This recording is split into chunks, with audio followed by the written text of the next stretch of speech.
But then they realized, you know what? We know the magical weapon to defeat our enemy.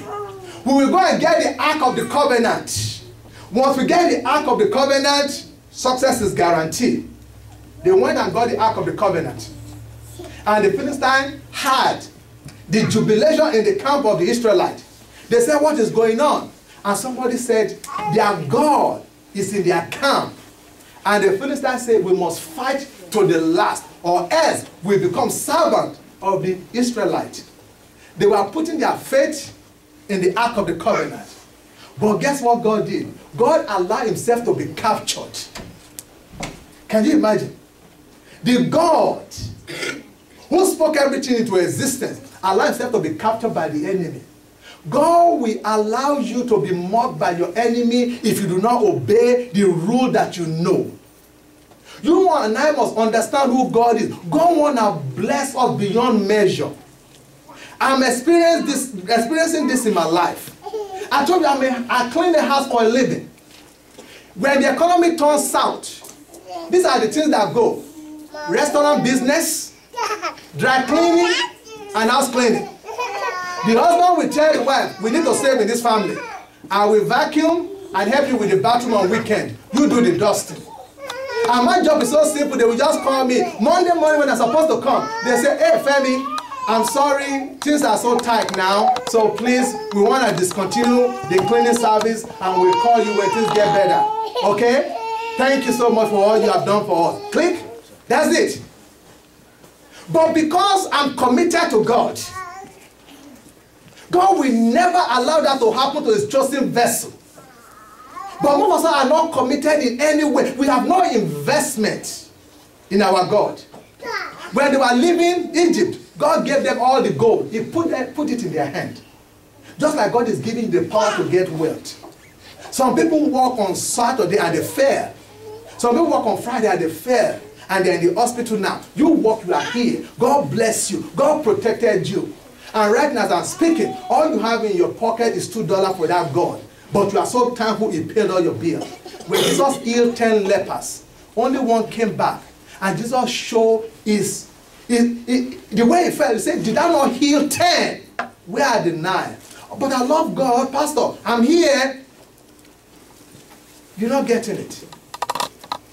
But the Bible commands you to honor God with your life. I want you to make a commitment to your God. When you make a commitment to your God, you have the right to demand whenever you are in need that, Lord, I'm your servant and I serve with everything I have. I demand a response from heaven. And God always answers. If you don't put in any deposit, you have no withdrawal to expect. It's been a year since we started this house. I never asked you, I never challenged you. Like I'm saying, we don't teach tithing in this house. You give us your purpose in your heart. If the best you can do is $2, put it in there. But do it consistently. But do not insult God. When God is blessing you more than that, that you say, $2 is my limit. That's how you see your God. That's what I'm challenging you for. Because when you first start, remember, when you first become a Christian, God ignores every ignorance you display. He actually shows you favor when you're not even obeying his law. But the more you know, the more you should do. When they got to the Red Sea, they were encountering God for the very first time in his powerful way. They did not have to do anything. He told Moses, stretch your rod against over the Red Sea. And the sea parted, and they walked on dry land. But after they walked with God for 40 years in the wilderness, when they got to River Jordan, guess what?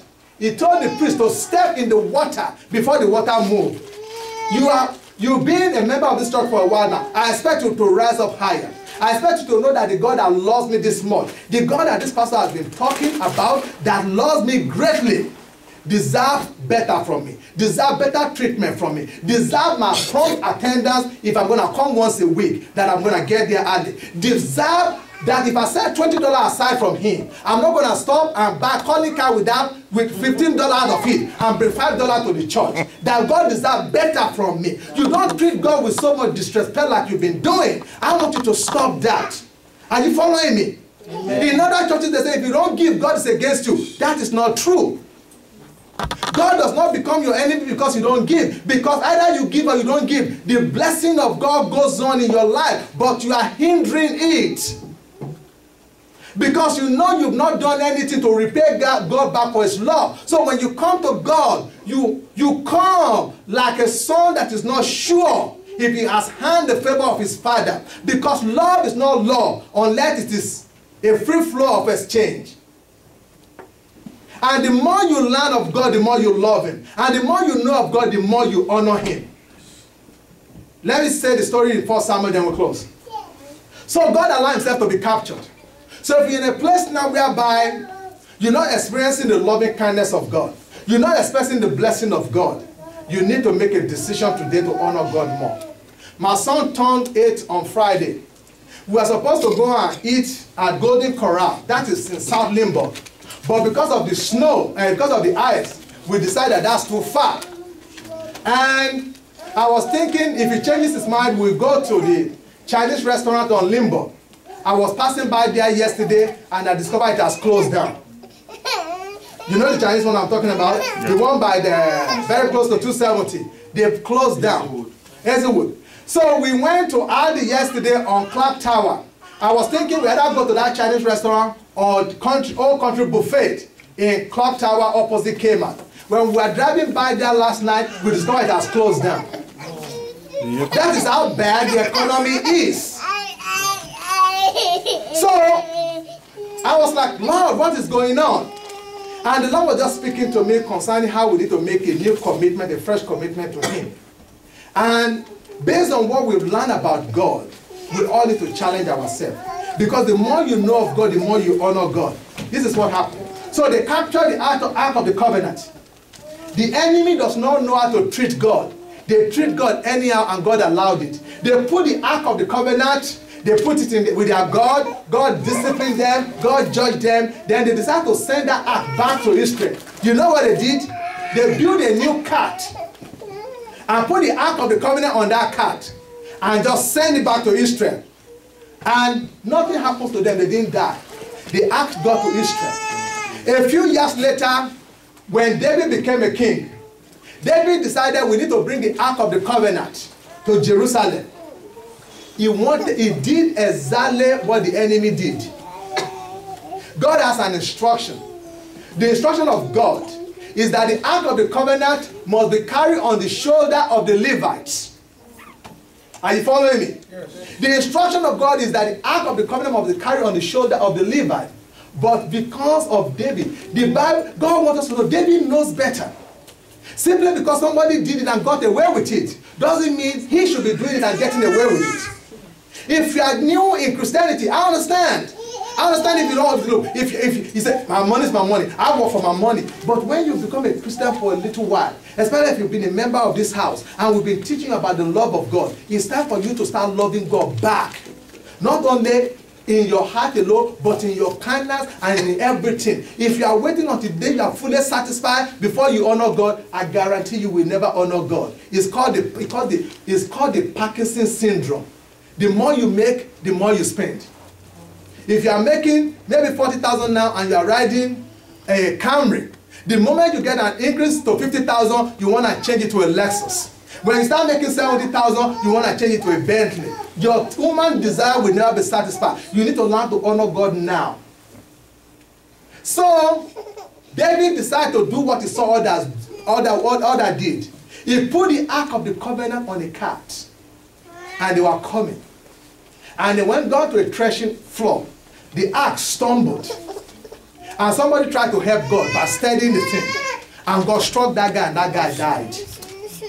And David was so mad that how can I be doing God a favor and God will kill somebody right here and now? And he took the ark and put it with somebody called Obadiah. And the Bible said that one knew how to honor God.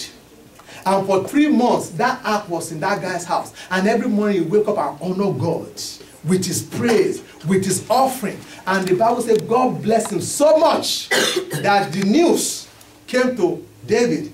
God is doing great and mighty things at Freedom Church. You need to go check them out. That is why we are doing this thing. I don't want to be in the, look, it's so cold in the middle of the night. We come here and pray. And yet, The commitment that God requires from you, you are not doing it. God is willing, but where is the commitment from you and I? I want you to be committed. David was not committed because he didn't study what he needs to do. So when God killed that boy, and he abandoned the ark at somebody else's house, but when that guy knows the key to use, the blessing of God just overwhelmed his life.